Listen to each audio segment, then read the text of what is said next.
সরকার বদলালেও কমেনি তৃণমূল কাউন্সিলরদের দাদাগিরি। তোলার টাকা দিতে অস্বীকার করায় এক অ্যাম্বুলেন্স চালককে মারধরের অভিযোগ উঠল দুর্গাপুরের প্রাক্তন তৃণমূল কাউন্সিলর হীরালাল বাউরির বিরুদ্ধে। যদিও সমস্ত অভিযোগ অস্বীকার করেছেন অভিযুক্ত, আহত অ্যাম্বুলেন্স চালক নিজের ও পরিবারের নিরাপত্তার দাবিতে প্রশাসনের দ্বারস্থ হয়েছেন। দুর্গাপুরের গান্ধীমোড় সংলগ্ন একটি বেসরকারি হাসপাতালের সামনে কর্মরত অ্যাম্বুলেন্স চালক মানিক ধীবরের অভিযোগ, তৃণমূলের শাসনামলে তাকে প্রতি মাসে 10,000 টাকা করে মাসোহারা দিতে হতো প্রাক্তন কাউন্সিলর হীরালাল বাউরিকে। তার দাবি, ভয়ে তিনি প্রতি মাসে অনলাইনের মাধ্যমে ওই টাকা পাঠাতেন।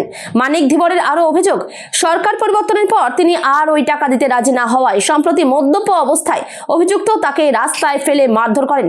এমনকি দুর্গাপুর পশ্চিমের বিজেপি বিধায়ক লক্ষণ চন্দ্র ঘড়ুইও তাকে রক্ষা করতে পারবেন না বলে হুমকি দেওয়া হয়েছিল বলেও দাবি করেছেন তিনি।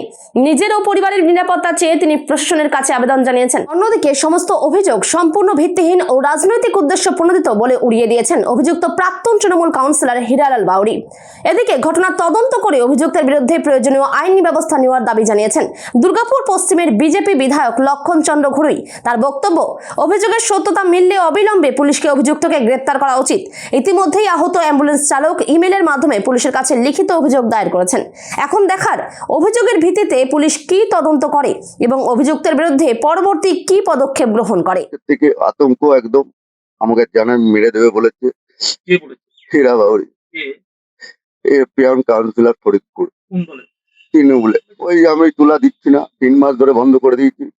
আজকে 3 মাস আমাদের লন্ডন পার্টি এসছে। আমি লক্ষণদার কাছে আমি গেছিলাম, আমার নিজের পার্সোনাল কাছে, কোনো কারো বিরুদ্ধে যায়নি।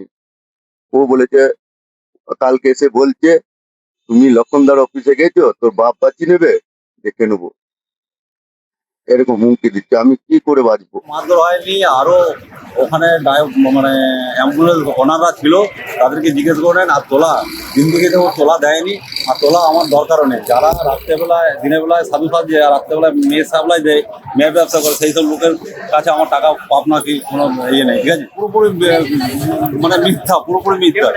এবং ঝামেলাটা হয়েছে, তর্ক বিতর্কটা হয়েছে, আমাকে বাউরি বলে গালাগালি করেছে এবং বাউরি বলে আমাকে জাতকে নিচু দেখানোর হয়েছে বলে কথাবার্তা বলা হয়েছে বলে আমার ছেলেদেরকে, সেই ক্ষেত্রে আমি ওকে বলি।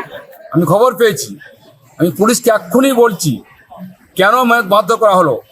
এফআই যদি করে থাকে ওকে ইমিডিয়েট অ্যারেস্ট করুন। তৃণমূলের কোন বাবা আছে বাসা, আমি সেটা দেখবো একবার।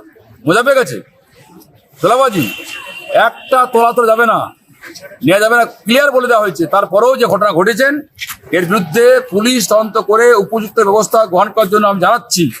পুলিশ ব্যবস্থা গ্রহণ না করে তাহলে কি করতে হয় সেটা আমি পরে দেখা, সিপি থেকে আরম্ভ করে আছেন, বসে আছেন, মানে মুখ্যমন্ত্রী নির্দেশে কাজ করছি যে অন্যায় কাজ যদি করেছেন তার শাস্তি পেতে হবে। পুলিশকে ইমিডিয়েট অ্যারেস্ট করুন, কঠোরতম শাস্তি ব্যবস্থা করুন।